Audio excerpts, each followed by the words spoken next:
Dans cette vidéo, je vais te révéler 7 clés bouddhistes simples et profondes pour retrouver la paix intérieure au milieu du bruit du monde.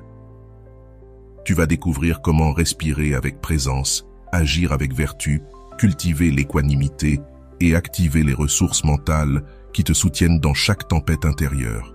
Si tu veux comprendre comment la philosophie orientale peut transformer ton quotidien grâce à des outils réels et accessibles, reste ici, car ta paix commence maintenant. Le chemin vers une vie sereine. Nous cherchons tous la tranquillité dans notre vie, mais bien souvent, nous oublions que la sérénité ne vient pas de l'extérieur, elle se cultive à l'intérieur de nous.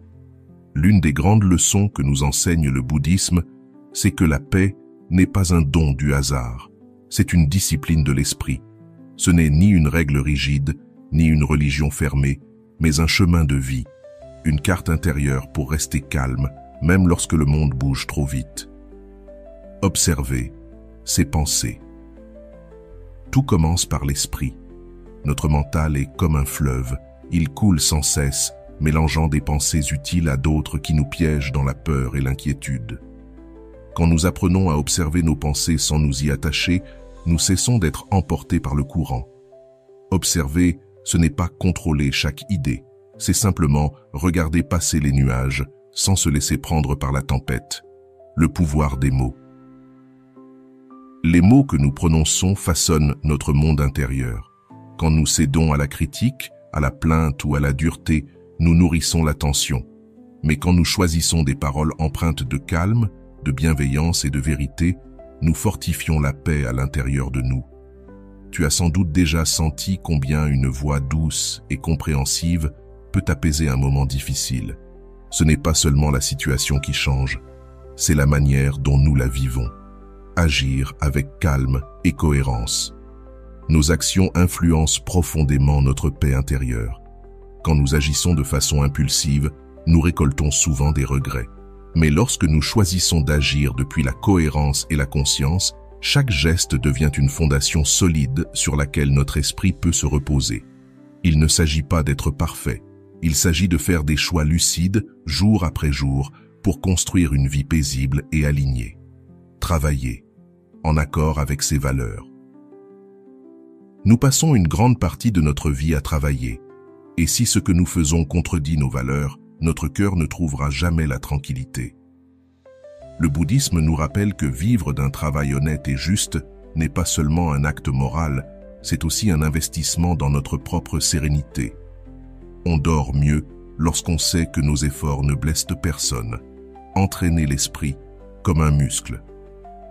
La paix n'est pas un hasard, elle s'entraîne. Comme on renforce le corps par l'exercice, on peut entraîner la concentration et la présence pour que la pensée cesse de sauter d'un sujet à l'autre.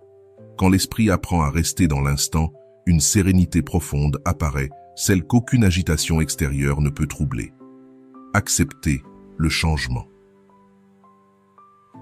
Un autre pilier fondamental du bouddhisme est l'acceptation de l'impermanence. Tout change, rien ne dure. Et vouloir que tout reste tel que nous le désirons est une source inépuisable de souffrance. Accepter ne veut pas dire se résigner. Cela signifie agir avec lucidité, tout en comprenant que la vie est un flux qu'on ne peut retenir. Quand on cesse de lutter contre ce courant, on découvre une paix plus stable et plus sage. Avant de continuer, si tu n'es pas encore abonné à ma chaîne YouTube, je t'invite à le faire dès maintenant. En t'abonnant, tu seras informé de toutes mes nouvelles vidéos, ce qui te permettra de ne rien manquer de contenu précieux. Le calme est une pratique quotidienne. La paix ne se trouve pas dans la théorie, mais dans la pratique. Penser avec clarté, parler avec douceur, agir avec cohérence, ce sont de petits gestes quotidiens qui bâtissent un grand calme intérieur. Il n'est pas nécessaire de devenir moine ou de vivre dans un temple pour y parvenir. Il suffit de petits changements constants, respirer consciemment, choisir nos mots, ralentir, accepter la réalité telle qu'elle est. La respiration, ton ancre intérieure. Il existe quelque chose de si simple et pourtant de si puissant, ta respiration. Peu importe où tu es, ou ce que tu vis, elle est toujours là. Souvent, nous respirons sans y prêter attention, mais c'est l'outil le plus accessible pour revenir au calme. Chaque inspiration consciente te ramène au présent. Chaque expiration t'invite à relâcher la tension. Quand tu respires en pleine conscience, tu poses à nouveau les pieds sur la terre après avoir flotté dans le tumulte. Ce n'est pas magique, mais c'est une porte vers la stabilité intérieure. Même au cœur d'une dispute, d'un stress ou d'une peur, tu peux choisir de respirer. Et à cet instant, tu passes de la réaction impulsive à la réponse consciente. C'est souvent dans cet espace, entre deux respirations, que naissent les meilleures décisions et les gestes les plus sages. Vivre en pleine conscience. L'une des causes principales du stress, c'est que notre esprit est rarement là où se trouve notre corps. Quand nous travaillons, nous pensons au repos. Quand nous nous reposons, nous pensons au lendemain. Ainsi, nous oublions de vivre le moment présent. La pleine conscience, c'est ramener la pensée là où se trouve la vie, ici et maintenant. C'est savourer le repas sans distraction, marcher en sentant chaque pas, respirer l'air sur son visage. Chaque instant vécu pleinement devient une prière silencieuse, un acte de paix intérieure. La sérénité ne dépend pas de ce qui se passe à l'extérieur, mais de ce que nous cultivons à l'intérieur. Chaque pensée claire, chaque mot doux, chaque respiration consciente t'éloigne du chaos et t'ancre dans ton propre centre. Et c'est là, dans ce centre immobile, que naît la vraie paix.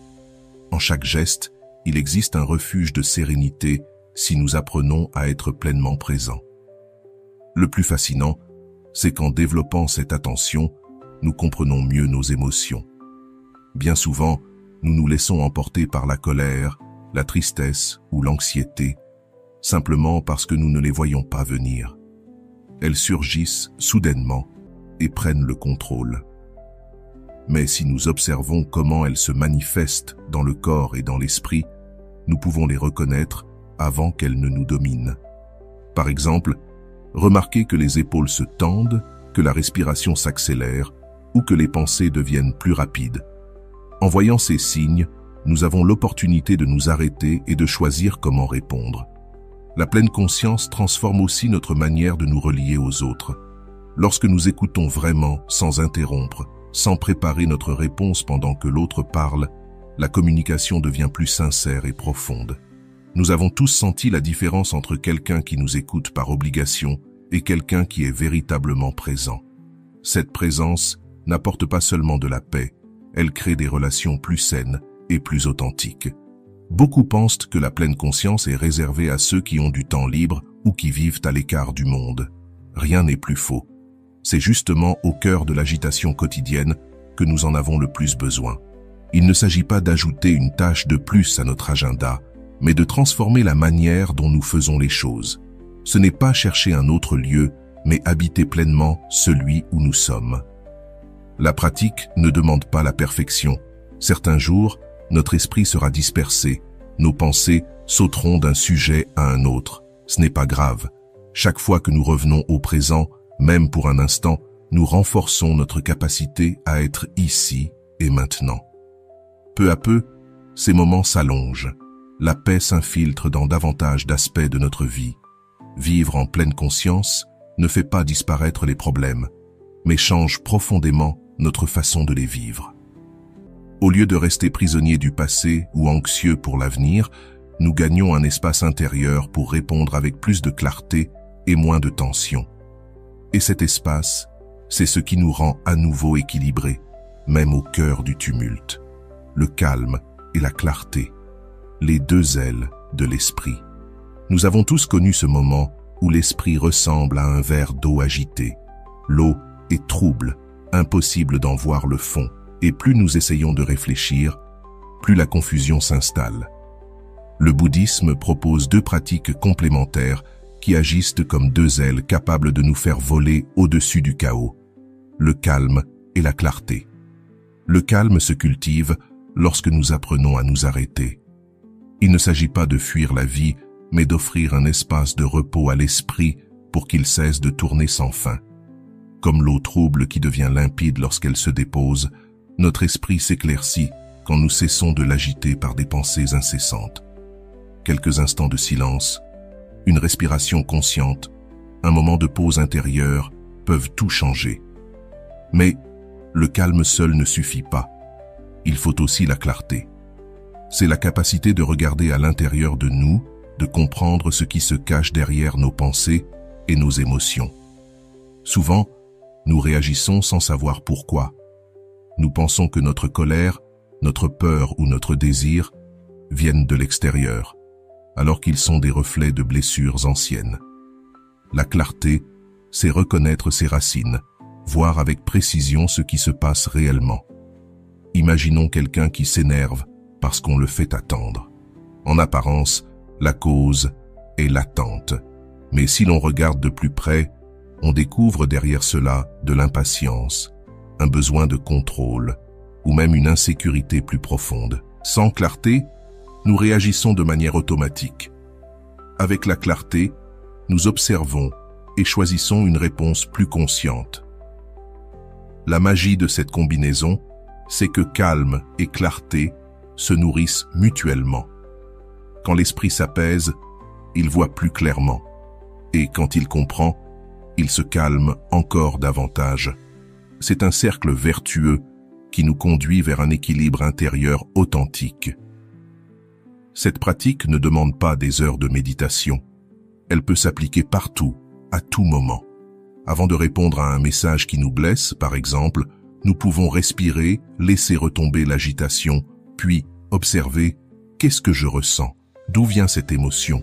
Quelle réponse apporterait plus de paix que de tension ?» Ce simple geste évite des disputes, des regrets et renforce notre sérénité. Avec le temps, il transforme notre manière d'exister. Nous cessons de réagir machinalement pour choisir nos réponses avec conscience. Le calme nous protège des tempêtes émotionnelles et la clarté nous guide vers une compréhension plus profonde de nous-mêmes et des autres. Une seule aile ne suffit pas pour voler. Sans calme, nous nous agitons. Sans clarté, nous nous perdons. Ensemble, elles nous permettent de rester sereins, même au cœur de la tempête.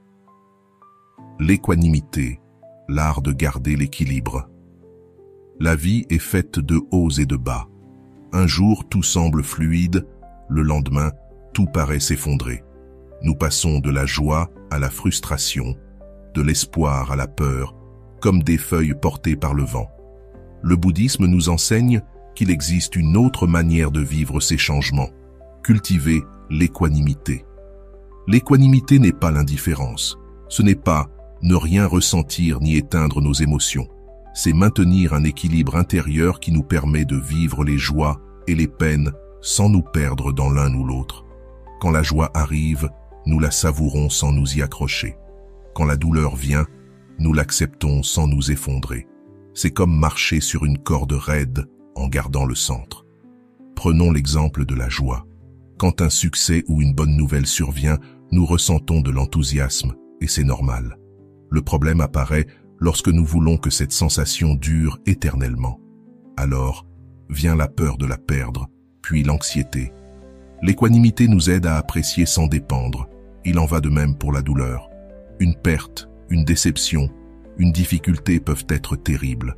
Mais si nous nous y enfermons, si nous en faisons le centre de notre existence, nous cessons de voir le reste. L'équanimité ne supprime pas la douleur, elle la remet simplement à sa juste place. Elle nous permet d'en tirer une leçon, puis de continuer à avancer. Ce n'est pas un état qu'on atteint en un jour, c'est un entraînement quotidien. Cela commence dans les petites choses, un embouteillage, une file d'attente, un contretemps. Au lieu de nous irriter, nous pouvons respirer, nous rappeler que cela passera et que perdre la patience n'ajoute rien de bon. Avec le temps, cette habitude s'étend à des situations plus profondes. Elle nous apprend à garder la tête froide dans les succès comme dans les épreuves.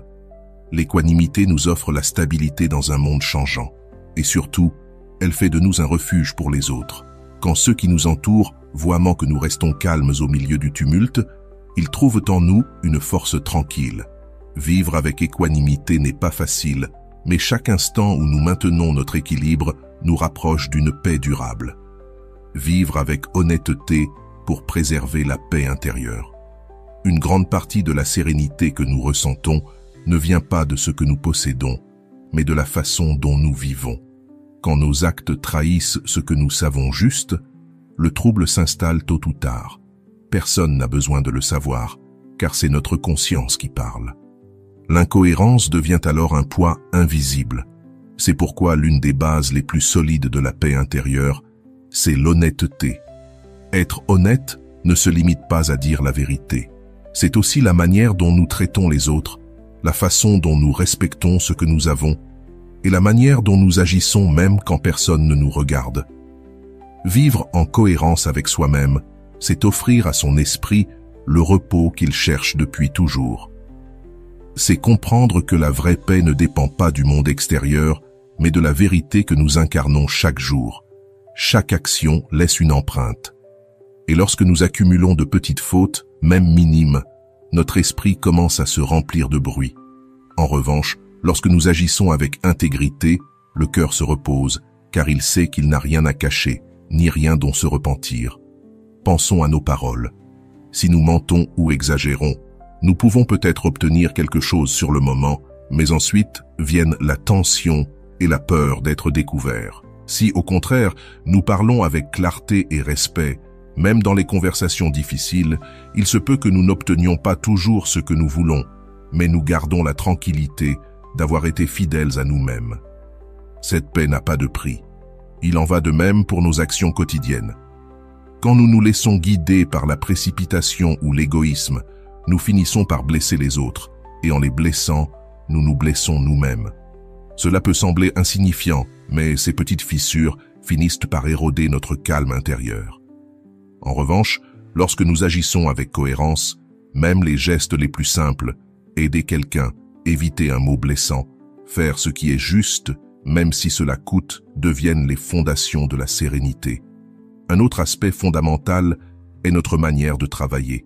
Nous passons tant d'heures de notre vie dans notre emploi ou nos projets personnels que si ce que nous faisons va à l'encontre de nos valeurs, notre esprit ne peut jamais se reposer complètement. Cela ne veut pas dire qu'il faille trouver le travail parfait, mais qu'il est essentiel de vivre d'une façon juste, sans nuire à autrui, et de pouvoir regarder la journée passée avec fierté. Lorsque nous sentons que nos efforts contribuent à quelque chose de positif, même de petit, notre calme se renforce. Vivre avec honnêteté, c'est aussi être sincère envers soi-même. Parfois, nous nous mentons en croyant que quelque chose nous fait du bien, alors qu'au fond, nous savons que ce n'est pas le cas. Nous fermons les yeux pour éviter de prendre des décisions difficiles, et cela crée une tension intérieure qui nous suit partout. Se regarder en face, accepter ses contradictions et avancer, même à petits pas, vers une vie plus cohérente est profondément libérateur. La paix intérieure n'est pas un cadeau qui apparaît de nulle part. Elle se construit à chaque choix du quotidien, et l'honnêteté en est le sol fertile. Lorsque nous vivons avec clarté, sans duplicité, l'esprit devient plus léger. Nous dormons mieux, nous respirons mieux, et surtout, nous pouvons nous regarder dans le miroir avec sérénité. Vivre avec honnêteté ne signifie pas être parfait, car tout le monde commet des erreurs. Ce qui importe, c'est la direction dans laquelle nous marchons. Chaque jour est une nouvelle occasion d'aligner ce que nous pensons, ce que nous disons et ce que nous faisons. Et chaque pas dans cette direction est un pas vers une paix que rien ni personne ne peut nous enlever. Les piliers qui soutiennent la paix intérieure. La paix ne naît pas d'un seul geste, mais d'un ensemble d'attitudes qui, peu à peu, deviennent une manière d'être au monde. Le bouddhisme parle de plusieurs piliers qui, lorsqu'ils sont cultivés ensemble, se renforcent mutuellement et nous aident à garder notre calme, même au cœur des tempêtes. Le premier pilier est l'attention. Sans elle, la vie nous échappe des mains, car nous vivons en pilote automatique.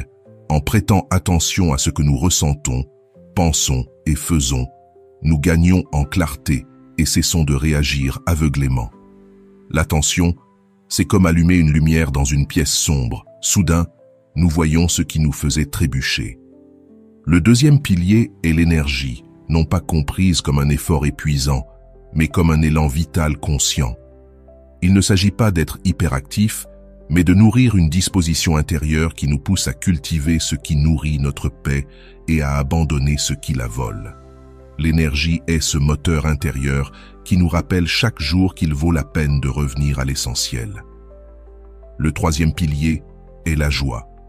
Souvent, nous confondons la sérénité avec la froideur ou l'absence d'émotion. Pourtant, c'est tout le contraire.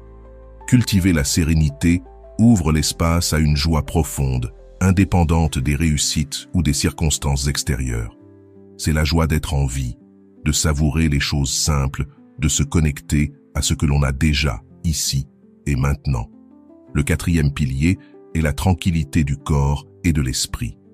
Lorsque nous ralentissons, que nous relâchons les tensions physiques et mentales, un état de repos apparaît, soutenant la paix au quotidien.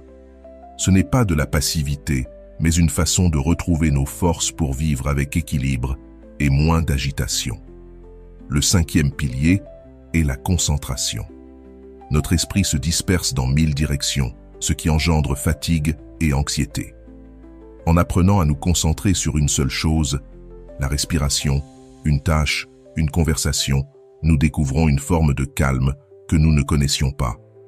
La concentration n'est pas une tension rigide, mais la capacité d'habiter pleinement ce que nous faisons.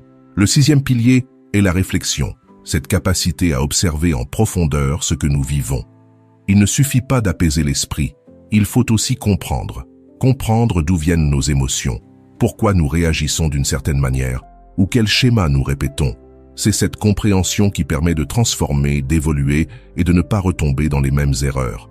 Enfin, le septième pilier est l'équilibre, cet état où l'on ne se laisse plus emporter ni par l'euphorie, ni par le désespoir. C'est le fruit naturel de tous les autres piliers, l'attention, l'énergie, la joie, la tranquillité, la concentration et la réflexion. L'équilibre nous donne la force de rester serein, quoi qu'il arrive autour de nous. Ces piliers ne se bâtissent pas en une nuit, ils s'entraînent dans les gestes du quotidien, dans nos paroles, notre souffle, notre travail et dans la façon dont nous faisons face aux moments difficiles. Chacun d'eux soutient notre paix intérieure et ensemble, ils révèlent que la sérénité n'est pas un idéal lointain réservé à quelques sages, mais une possibilité réelle, accessible à tous, pas à pas. Nous avons parcouru ensemble 7 principes qui montrent que la paix n'est pas un privilège, mais un chemin. Grâce à l'attention, à la respiration, à l'honnêteté, à l'équanimité et aux autres piliers évoqués, nous découvrons que la sérénité ne dépend pas de ce qui se passe à l'extérieur, mais de la façon dont nous vivons à l'intérieur. Chaque petit geste compte, chaque respiration consciente, chaque mot bienveillant, chaque décision cohérente construit la base solide sur laquelle la paix peut grandir. Et quand nous cultivons cette paix, nous ne transformons pas seulement notre vie, nous devenons aussi un refuge pour les autres, un phare de calme dans un monde qui va trop vite. Alors, c'est à ton tour. Commence par des pas simples. Intègre ces principes dans ton quotidien et tu verras, peu à peu, cette paix intérieure deviendra ton refuge le plus précieux. Merci d'avoir partagé ce voyage. On se retrouve dans la prochaine vidéo.